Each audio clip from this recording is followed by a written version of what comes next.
Joseph, thrown into the pit, sent out to Egypt, served in Potiphar's house, served in the prison, stayed in the prison, excellency in the prison. You see how much prison I'm mentioning? Yeah. To show that Joseph's journey was coming with a lot of imprisonment, but that was process. And that was what Monica was going through. Process. Guess what? Process of love. Process of sacrifice. You people are making Moses cannot release himself from the prison. That's why he stayed in the prison. He's not the king. Nadia, Moses did not stay in the prison. Moses is the one who split the Red Sea. I know they're not the Bible to them. Man. It's not foreign to a lot of firstborn daughters. Yes. It's giving up things for your siblings to be happy. Covering for your parents. Being a parent at a very young age is almost being like a second mother. It was about her mom. That's what you're not getting. Monica stayed not for the siblings. She can stay her mother and send the siblings to school. Hello everyone. I know you have been missing us and you've been wondering where have these beauties been? Yes. We've been busy. Life has been happening. And we celebrate the CEO's birthday. And so we just want to start by telling you, welcome to this episode of And Action. On today's episode, we're going to be reviewing the movie Monica by our amazing, famous, beautiful, gorgeous, talented actress, director, producer, Uche Montana. We would like to start this episode by first giving Uche Montana a big round of applause. Nadia, go into it. Good. Yes. Give Uche Montana, my girl. I felt like this movie, we've always known that she was a good actress. Yeah. But I feel like this movie not only highlighted her acting, but also highlighted her producing, writing skills that she put into this. And I feel like from this, she has upskilled her. And this movie has made her a force to be reckoned with in the industry. And if she continues like this, I fear the girlies are going to have to step up your game. And for me, this movie was very, very, very great. I've always been an avid advocate for the idea that Nollywood movies, we truly miss an opportunity to build a character, tell the complete story of a character. Uche Montana did amazing when it came to debuting Monica. She was able to walk us through this character. From her early years and into womanhood. And we saw this character morph into different phases of life. Or maybe some will argue she didn't morph. She stayed the same. But we're able to see Uche Montana follow this character story. Because one thing I'm absolutely sick of is when they just drop, Nigerian movies will be like, just drop this random story and and then they give us some random flashback. Yes. And there's some producers and directors that I've noticed, you guys are very good at doing this very random act of call flashback. You need to go sit down and watch old Nollywood and learn how to tell the stories. But we're not going to call names because we don't want to cause issues. But Uche Montana, we're not going to steal your spotlight. You did a phenomenal job into taking the audience through this very complex character and her family members. And we want to start by reviewing this movie. So get your popcorn, get your notebook and your pen and get into it. Yes. And when we see the movie Monica, we see that Monica is about being the firstborn daughter. Yes. Firstborn daughter, African home. Yes. And we see that comes with a lot of complexities. Yeah. And as a firstborn daughter yourself, how did you feel watching this movie? Oh my God, I didn't know I was going to be put on the spot. I think watching Monica as a firstborn daughter, I understood her story. I understood her sacrifices. I understood her leadership. I understood her growth, her demise. I understood the troughs and the peaks of her life. And I truly was like, amazing. And I truly was able to agree with some of the things that she had been through. And I was just like saying that a lot of what she did is not foreign to a lot of firstborn daughters. Yes. It's giving up things for your siblings to be happy. Covering for your parents, being a parent at a very young age, is almost being like a second mother, walking them through life, through development. Yeah. But for me, what was very sad about the Monica story was the way everything turned out. Because being a firstborn daughter can be very like grueling on the body, physically, mentally. But there's always a reward when you see your siblings flourish and they come back to recognize everything you've sown into them. And you're grateful. And they're grateful thankful. and they're very thankful, and you see them flourish, and then they turn around to even be one of your biggest support system.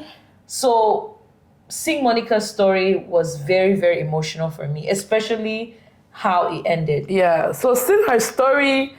But how did you feel as a younger sister? Yes, seeing her story, for me, it was very sad because the relationship that I have with you and my other older sister, Shadow Gloria, is like, I recognize everything you guys have done and I'm grateful for it. And I've never, like, even the way her siblings spoke to her and they ridiculed her, they reduced her to like nothing. It was just so heartbreaking to watch. And at each scene I saw their faces, I was more and more angry. But I couldn't overblame my anger on them because they didn't raise themselves. Yeah. Who raises them? That's a valid point. Their mother. Yeah. And that's true. We're going to talk about. I'm beefing with. That woman took me through all types of emotions. You know, if I did not, I would have almost sworn at the beginning of the movie that her mother was a stepmother. I thought that was where the direction was going. Like she was going to find out that, oh, this is not my real mom. Yes. This is like a stepmom. And then it was like dun dun dun. And that's what made Uche's story so amazing to watch. It was not predictable. Yes. This was actually her mother. Like she even say if I know fever the woman for talk saying you know my mama. That's how wicked the woman was. And it was not like Patience Ozoko Amuche wicked. It was like a hatred, the heart. It's hatred. It's like it's deep. It's something seeping out. It's like we call it jealousy. It was. I don't know if her mom. I think her mom was bitter because her mom was the first daughter. Was her first daughter, and I think she said that she too had to make those sacrifices. So I think it was almost because I went through it, you have to go through it. So it was almost a generational trauma. Yes, that oh she was God, born. That's deep. It was a generational trauma. And even when the mother said that, I was like, whoa, like, shouldn't you want better for your children? Their children, for the generations to come forward?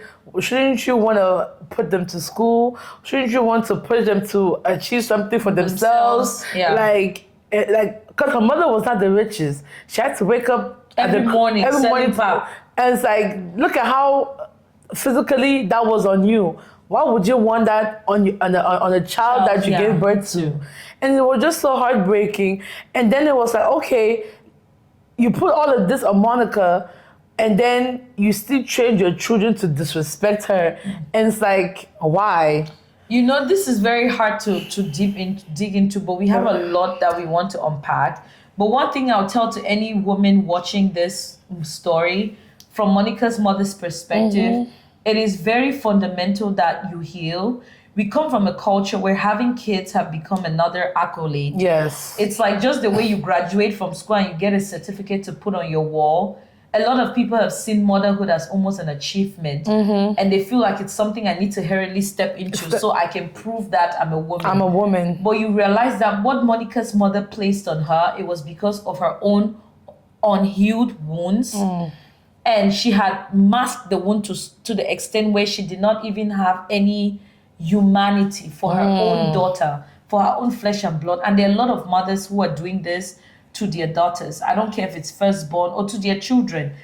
It is fundamental that you heal from every wound before you think about bringing in a human being. I don't want to say every because healing is a process. It's a process. But I want you as mothers or future mothers to recognize your traumas and make it so important to you that you ensure that your children do not experience the same traumas that you went through. Because you went through. Yeah, because I feel like that defeats the whole process of generational building. Yes. You know, and like even in the terms of poverty in the terms of how her husband was. Yeah. And just like everything is just like she just wanted to remain stagnant. Yes. In whatever, her own generation faced. Yeah. And it's sad. And it also shows the intentionality that it comes with raising children. Yes. Because it's like, if you want to give birth to 3 children, you should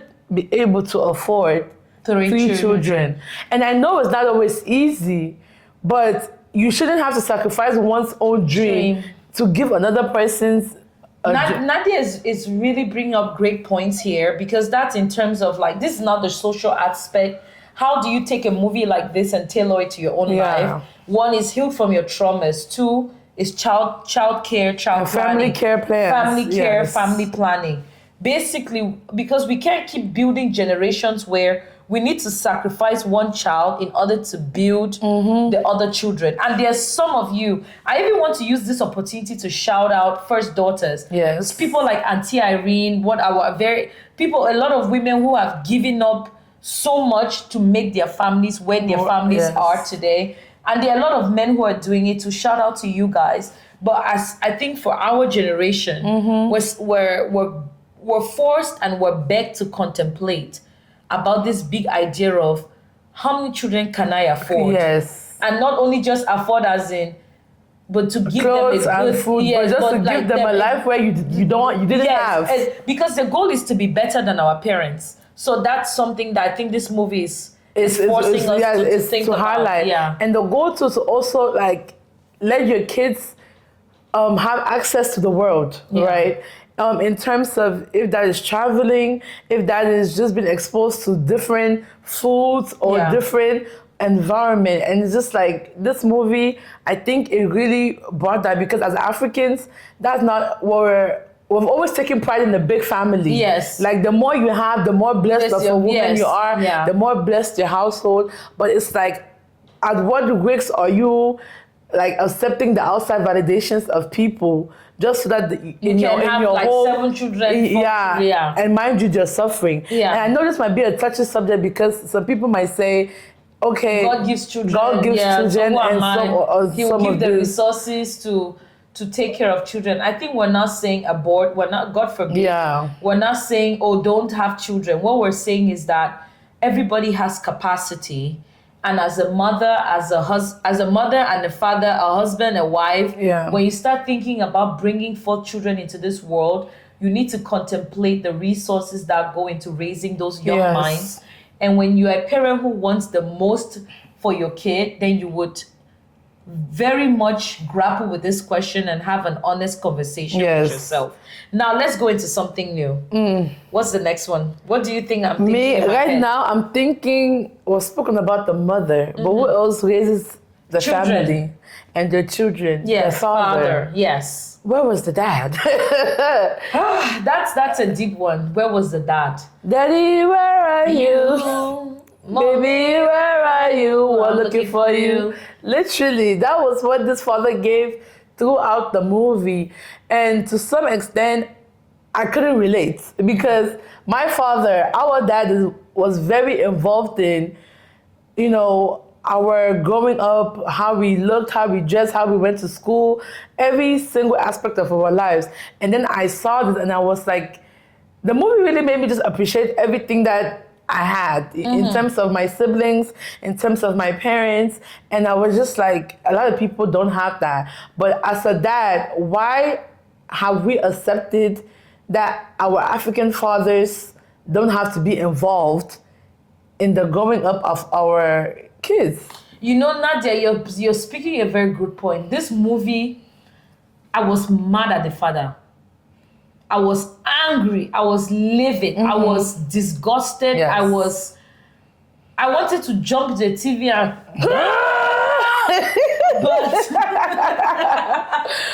but I didn't, because I could not. But the father was the most disappointing part about this movie. Because one, he failed in the eyes of God, he failed in the eyes of man, he failed in the eyes of his daughter. Although Uche Montana actually... See, I've noticed something with Nollywood movies. You people give men a very big pass for stupidity and rubbish. Whoosh. there is, when they write these scripts, I think they write it, it's almost like, I don't know anything about African. I can almost write an essay to say African culture hates women. Because, right, every time we write these movies, for some reason, men just get a pass. Yes. Cheating husbands get to just come back and say, oh, it's the handwork of the devil.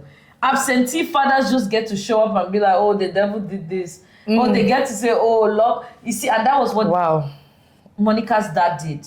He never advocated for his daughter. He was the leader of that family.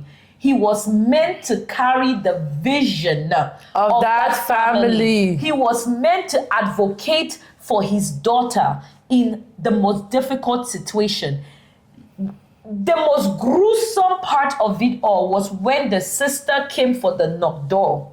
And the father is sitting there and she said, Daddy, even you decided to take and bless like, this. Daddy, like where was his wisdom? And that was where his power was supposed to come through. Sure. I understand that, oh, you could not dictate the money. No, you are the leader. I don't understand anything. You are the leader of your house. You cannot have a house where there is one member who is not happy and you forgo their happiness because anything his wife, because Monica justified him. She said, oh, he will never speak against his wife. That is arrant nonsense. They say a happy wife is a happy home. See, a complacent, docile leader is worse than a terrorist and a what is it called? What are those leaders that encroach and those kind of look, a docile father is worse than that, and that's what he was. Yes. He brought, and then the fact that he was the one that brought up the idea of, let's take Monica to the house is not. Let's take Monica to school. I can borrow for my brother. That was just Uche's way of excusing him. I think that was just a way she could have just done to excuse the feedback that we're giving, but we see through we see through the I don't want to say the word, what is all the facade, and that was a poorly scripted man. I would have even preferred he be wickeder than the mother than to be in that state, because what it does is that it makes the wife look like this is what they do in order to demonize women. Oh, maybe he's just a laid-back man. No. As a husband and a father, you are not meant to be laid back. You need to be front and center. You have an active role in the upbringing of your child, right? You have an active role in the affairs of your family. So stop sitting in the corner and being complacent. Stop sitting in the corner and being unintentional. Stop sitting in the corner and not taking initiative. You are the leader. Christ, the Bible says that the man of the house is like Jesus Christ. Jesus Christ did not come to earth, was walking around and just be like, oh, do what you can so that the world can be peaceful. That was what Monica's father did. Yes. And he allowed her mother to abuse her. He allowed her sister to abuse her. He allowed her brother to abuse her. He allowed the sister-in-law to abuse her. He allowed even her. See, every man in that woman's life. There was nobody that came across Jennifer's life, including that uncle that wanted to rape her, that did not abuse her because of the daddy. Oh my gosh. May pain like that never see you. May a father like that resurrect in spirit as he's watching this video. Yes. Daddy, you failed your daughter. Ooh. You failed her immensely because you wanted to keep the peace. That's not keeping the peace. That's not keeping the peace. Keeping the peace for yourself but destroy somebody else's peace. Yeah. That's Monica. Why am I saying Jennifer? Monica was destroyed. But yeah, my girl, she really did. But just to highlight some of the men that were in her life, we had her dad. Yes. We had her brother, and then we had her lover. Her lover, and then there was that first man that always uncle that tried to like take her into the bedroom to rape her, but she was so smart. And even earlier you said the movie was so unpredictable because when she was a kid, I said, God, please don't make this about me. Uche Montana, thank you for not giving another rape movie. Yes, not take it anymore. Because I was like, please. Do not make this poor girl have to go through. And I was just like, thank you. Like every time he came on the screen, I myself was scared. I was like, what is this? I think a lot of us underestimate what a woman loses when she's sexually defiled. Yes. We really do. And I think in our culture too have normalized this my wife, Yes. my husband. Yes, calling it small child, my wife, my husband. And the mom was so okay with it. And that's why I just started knowing that this woman has already failed as a mother, because you're supposed to protect. And she went and told her mom, and her mom was like, oh yeah, why didn't you just go into uncle's room? He's joking with you. You always take things. It's so serious. And that was the beginning of her mom's, what they call that word, gaslighting her. Everything that Monica always told the mom, it came with a gaslighting spirit. That you're over complaining. You're over complaining. You have too much bitterness. Even when she's talking, you're shouting at me. I'm talking to you softly, but you're accusing me of shouting. Everything that Monica brought and said, Mom, I need you. The mom just looked at her and just gaslighted her to the core. When her siblings started disrespecting her, it was like, why? What are you talking about? Just because you give small school fees, you want to over complain. I was just... But we had that uncle. Then now... Let's talk about her lover. Did you think he loved her? That's a good question. I think in the beginning of your story, he loved her, right? Because he was very present. He wanted to push her because she said, I need this to grow. And he was there to give it. But I think the part in which he betrayed the love. But also understand that if you love somebody at all costs, you try. Yeah. Right? Because the biggest thing that would say a twist of fate for Monica was when she turned down that proposal. Because that proposal was supposed to be her way out of hellfire. I disagree. Based on how the movie was going. I disagree. You still disagree? I disagree. That's what I've said, that a lot of Nollywood movies give men a cop out. And this movie is not any different. I love Uche Montana, great storytelling of Monica, but I think this movie gave a lot of men a cop out. I don't think he loved her. I don't think love... I was not concluding the love yet. Oh, no, that's not what I'm saying. But I'm saying, based on the way the movie was going, if she said yes, that would have been Monica got out of mom's house and found her way and found her own angle. And so it was two directions. But Monica decided to stay with the family. She decided to stay, with support, help her siblings get to higher education, achieve all. And that's why I said, I love you and I'm traveling. Doesn't mean that I cannot keep loving you from far.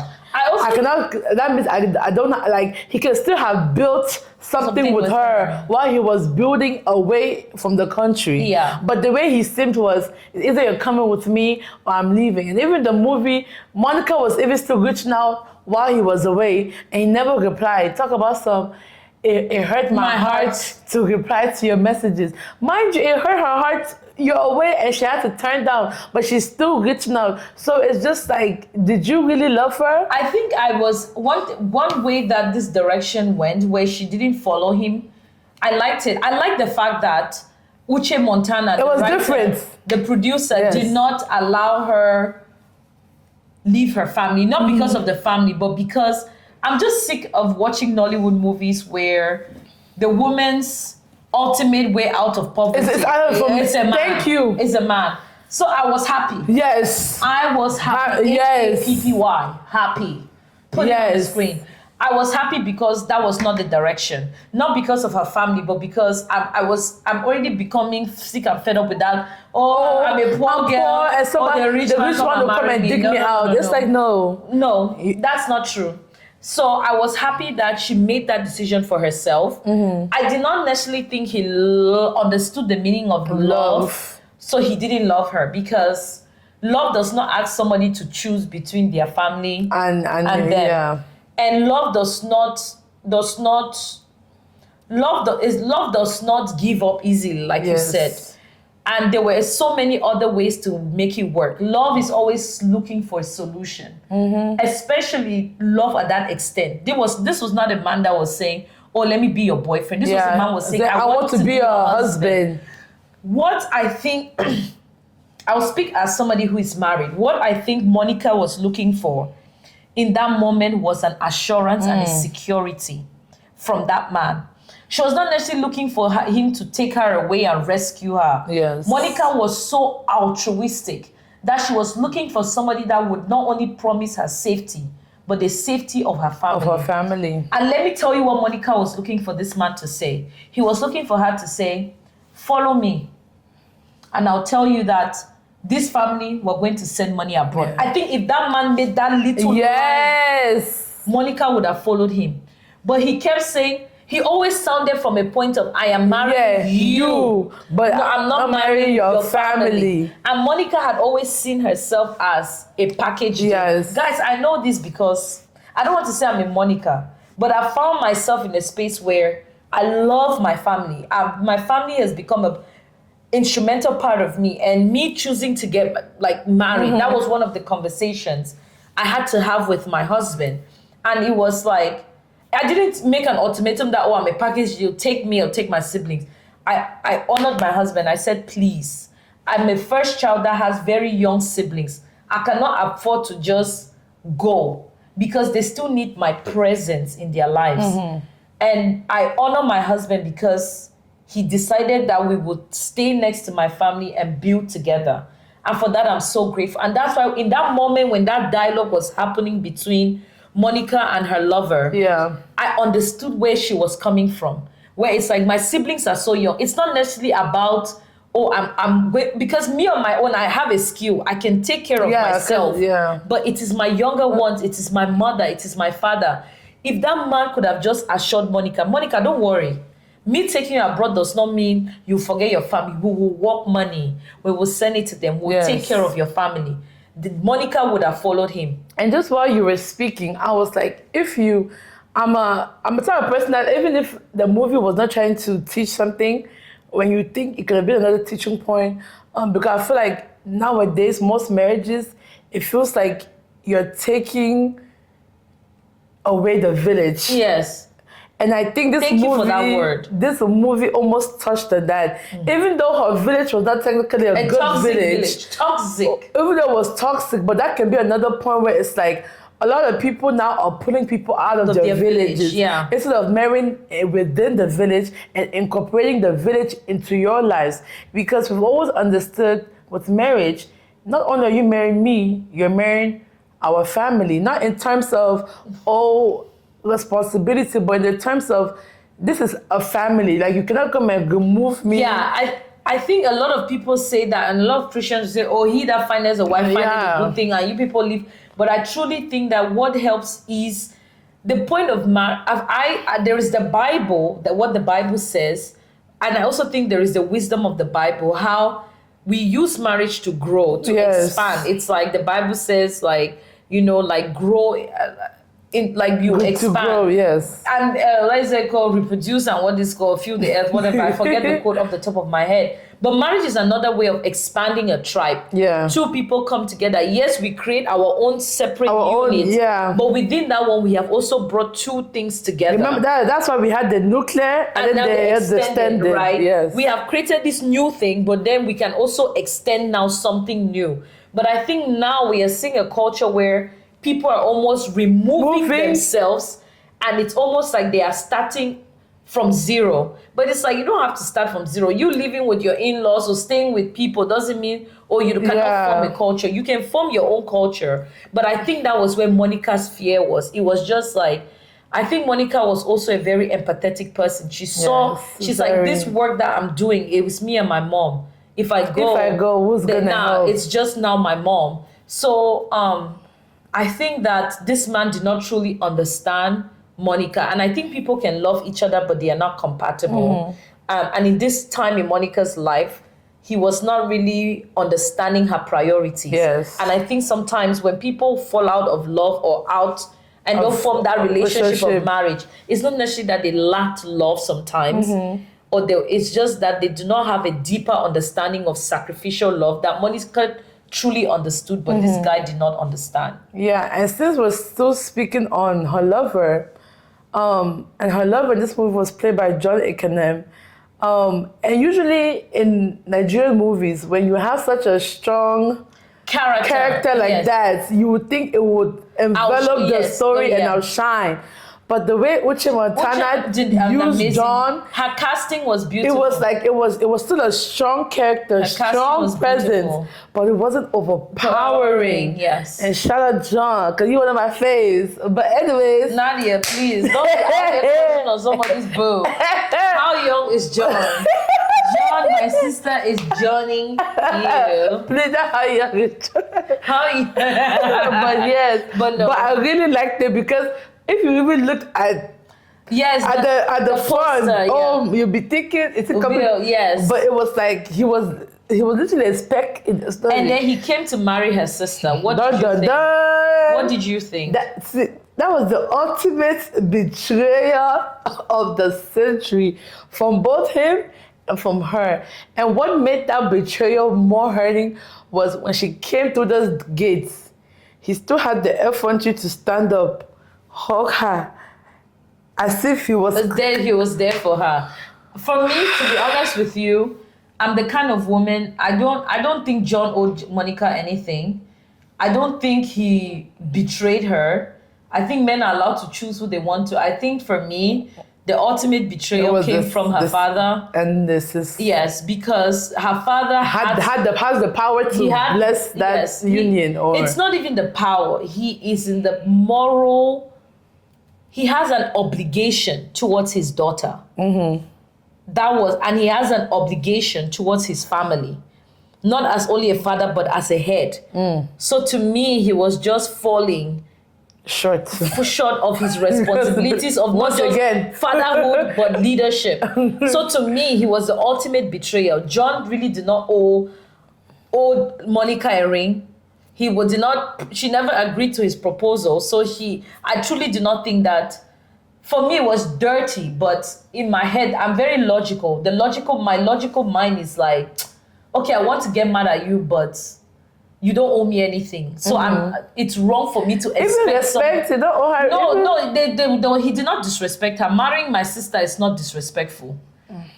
She turned down his proposal, remember, and it's a fair point. He proposed.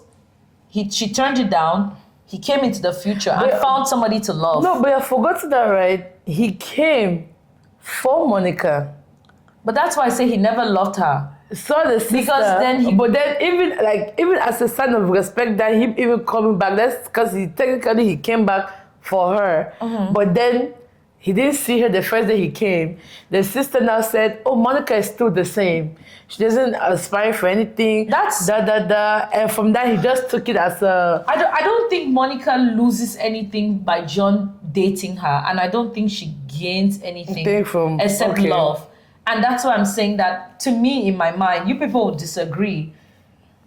He proposed. She said no. So now he came back to look for her. He saw somebody else. He married her. It's fair. To me, it's like, it's fair. It's a dirty game, but it's fair. It's a fair game. It's like, oh, you played dirty, but I don't even think he played dirty. I just think that's how life works. Yeah. And that's why I go back to the point that he never loved her. And that's the thing that we will realize with a lot of African relationships. It's just more or less like opportunity. I came, I saw you, we married. There is truly not an element of fight. Mm-hmm. That's why he did not fight for her. That's why he did not forgive her. Mm-hmm. That's why when he came back, he did not give her the benefit of the doubt because he truly never knew who she was. And she truly never understood the reason for her sacrifice. And that's why I tell a lot of people, standing under a tree and saying, I love you, touching hands, that's not dating. Actually talk to people. Understand people's priorities. That's Nollywood. Stop showing us those things. See, understand people's priorities. Have deep conversations. Understand their values. Understand their values. Monica had a value. And that's why I think Monica did not lose John. John lost Monica. Because Monica was loyal. Yes. And I think that we were talking about this before. There was a little bit of underlying insecurity there because she wanted her mother's love. But insecurity still meant loyalty. She was loyal to her family, obedient to her father, loyal to her siblings. Even past the point of betrayal, she still took care of her younger brother. loyal even to her friends. Like her friends will always say, you're such a great friend. But I think that John did not understand Monica. He did not understand this woman. Because what makes her, what drives her. If he did, he would have seen her with awe and admiration. And he would have said, this is what I'm like, this is a woman. Someone I'm looking at. And for you women who are out there loving your family, and you think you're losing. It's not a crime. It's not a crime to love. The crime is the people who take your love for granted. Yes. The crime is the family that does not see you. Don't let people construe your idea of what it means to love, because that's how Christ loved. Yeah. Christ loved Judas Iscariot, even knowing that Judas would betray him. To me, that was love. That was love. Monica loved her family. John did not love Monica because he never truly knew her. He never truly understood her. So he could not even understand her perception of what she's going through. So to me, I do not think she lost him. I think he lost her. And in other words, he chose the sister with less character, but they can have each other. That's right. Wink, wink. That's right. Oh, but a lot of people would argue that if you were Monica, would you have taken the same course? Because a lot of people, from watching the movie, reading the comments, some people were mad at her in the terms of she stayed in this toxic environment for so long. Yeah. And even when she knew it was toxic, even when she saw it was toxic, God passed the toxicity, forgave the toxicity, still encountered more to her brother, to her brother's wife. She still stayed, right? So people will ask that, did you think Monica loved herself? Flashback. Monica is practicing something called radical love. Something this generation knows nothing about. Because this generation is focused on self. But the thing is that in the backdrop, what if Monica's siblings would have reciprocated that love? Because now she has given everything that she can for them. Now her sister gets a job. Let me take care of sister. Her brother does this. Let me take care of the brother. But the thing is, we cannot fault Monica for doing what the Bible says. Monica is like a Joseph, thrown into the pit, sent out to Egypt, served in Potiphar's house, served in the prison, stayed in the prison, excellency in the prison. You see how much prison I'm mentioning? Yeah. To show that Joseph's journey was coming with a lot of imprisonment, but that was process. And that was what Monica was going through. Process. Guess what? Process of love. Process of sacrifice. You people are making Moses cannot release himself from the prison. That's why he stayed in the prison. He's not the king. Nadia, Moses did not stay in the prison. Moses is the one who split the Red Sea. I know they're not the Bible.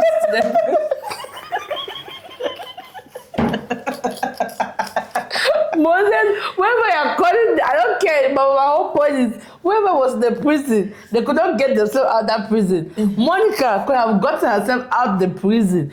You keep missing the point that her siblings always started disrespecting her. By the time they reach their teens, somebody reach their teens that they're still insulting you. Why should a person who has not Because Monica's love for them was greater than the love they had for her. Man, Monica understands a love that they do not understand. No, Monica is like here. Monica was doing that because her siblings are like here. Monica was doing that because she was trying to. It was not even about it was not about her siblings. If it was about her siblings, Monica would have never even considered marrying that boy. It was about her mom. That's what you're not getting. Monica stayed not for the siblings. She can still have married and send the siblings to school. How many people have done that? Thank you.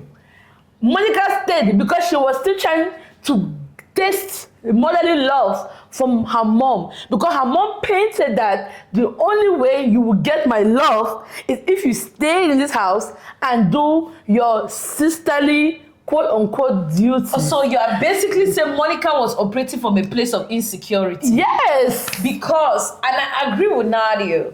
Now you want to agree? I agree with Nadia. Because I I remember when she said that to her mom. And that's why at the all end, of this just so that you can see me and love me. and that's what pushed her to finally move out the house. Because not she because kept her the brother, realization not that, she cannot get her mom. not that her brother was disrespectful. That's not. But you see that she loved them, right? That's not new disrespect. That is all disrespect. But it was when her mother still sat and let not even her own sibling, an outside person, disrespect her in her own house. That's when she said, I had to walk away. End of flashback. I think Monica loved herself because Monica woke up every morning, took care of herself, went to work. Monica took care of the things that she loved. Monica sacrificed for the things she cared about. You cannot give what you don't have. And I think Monica loved herself. I think everybody is mad in hindsight. Yeah. It's psychology, hindsight bias. You know, all of us were sitting there knowing everybody's intention. Monica did not know if her mother hated her. Yeah. Monica is also limited by her dad's experience, and she knew her dad loved her. She really loved her dad. She, she's going through her siblings. I think all of us are mad in hindsight, but the idea is that I think that's what family does for each other. Family makes sacrifices. The goal is that we just make sacrifice and hope that the people who have sacrificed for remember us when they're in a better place. Because the sister could have also married John and taken care of her older sister. Yeah. Like, you get what I'm saying? John to me is so irrelevant. I hate when people make, I don't want to say men. That's why I feel like John did not owe her anything. He was not a husband. He was not he was just a John. No, I think it was just a speck in the a little dot in the story. Could have still been kind and done everything, married to John with the money and opportunity he has, and still done more for Monica. So I don't think that we're all mad in hindsight, knowing what we know. I think the moment Monica had her realization that she's in a place that she's not being appreciated, she packed up her bags and she left. Yes. I don't even think that John was when she did not feel. I think in that moment she felt betrayed. Yeah. I think in the moment she left, she understood that the betrayer was not, because from the betrayer at first it looked like they did not have wisdom. Yeah. Like, oh, you people could not have told me. You people could not have done all. So it almost feels like, oh, maybe they did not think about it. Yeah. But when her mother blatantly said all those things to her, and I think that's where it clicked in her head that I will never get from here what I am due. It's not even what I am supposed to. It's what she is due by birthright.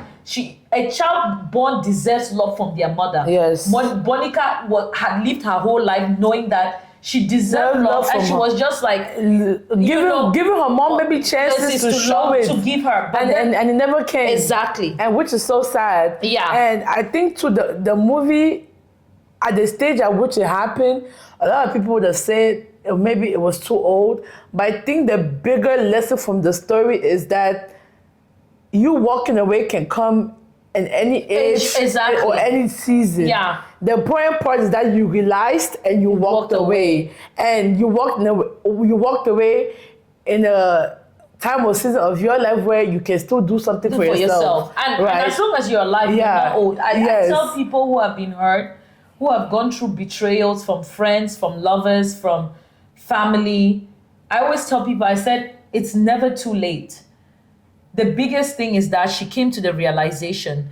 Epiphany comes to people at different stages in life.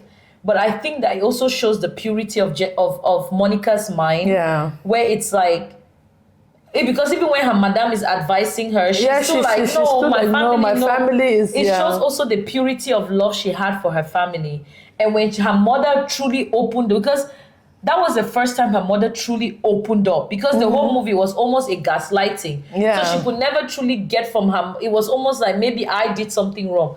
But in that room, her mother verbalized. Why shall we do it? She affirmed, maybe if she had doubts, now her mother confirmed everything. And sometimes that's what some people are looking for. It's like, you're in your head. Have you ever had that happen? It's like, maybe I'm overdoing, I'm overthinking, I'm analyzing, I'm over-concluding, or somebody's scared. Until the person blatantly shows it. And I think in that moment, her mother showed it. Her mother said it, showed it, did it, almost came in her face. And she got the memo. Her things. And she said, I might not have somewhere to be, but today, I'm leaving your house. I'm leaving your house and I'm choosing me. Yes. And I loved how she chose, and I think the way she left too was very honorable in the Yes, terms of her as a leadership as a daughter, yeah. because she could walk away saying, And you know she never yelled at her mom. yeah, Did you hear? yeah, realize because her that? mom I thought she would slap her mom.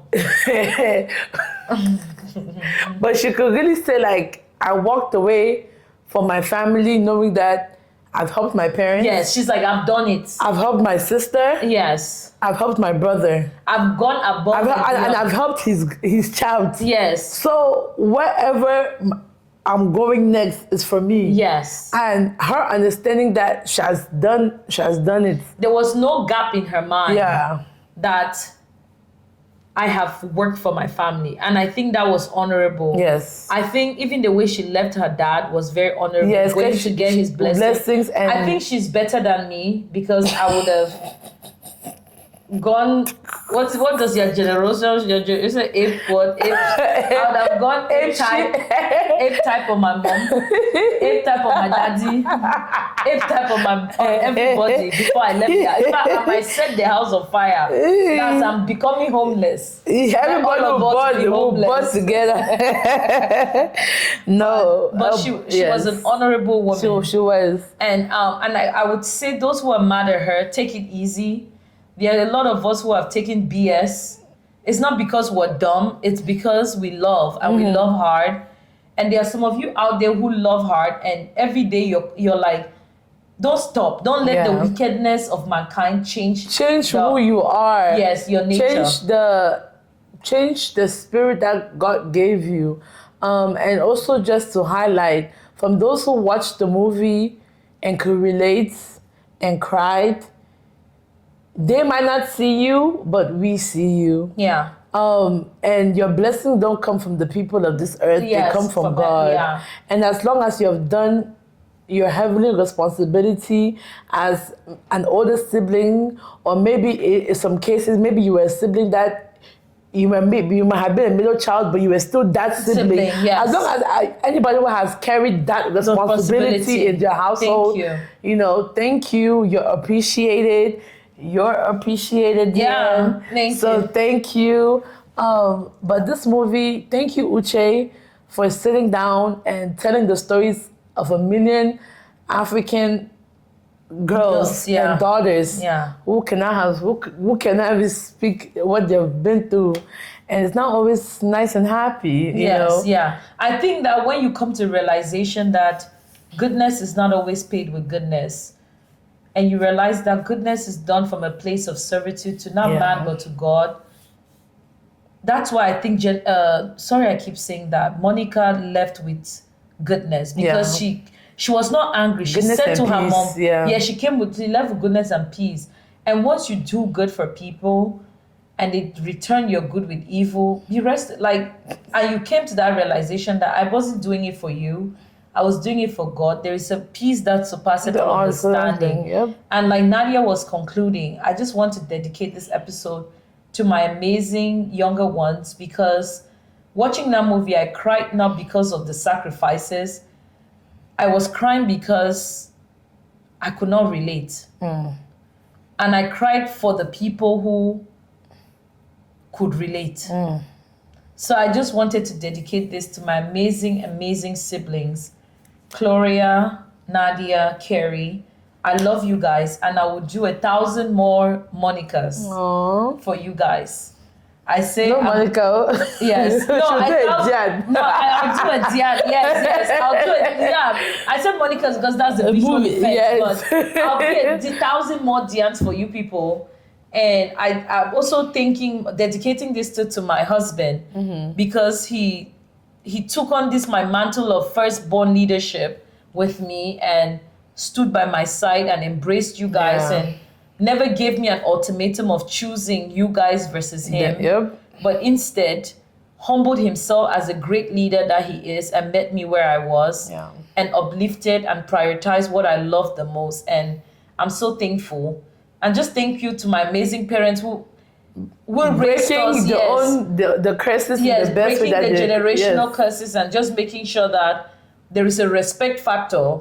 There's a love factor as well. Love factor. But most importantly, there is a God factor, where yes. when we sow seeds of love, we also have to sow seeds of thankfulness and gratefulness. So please, if you truly enjoyed this review, like, subscribe, comment below, and guys, come here. Share. Share. Yes. Okay. Thank you. And again, this is And action. action. Thank you, guys.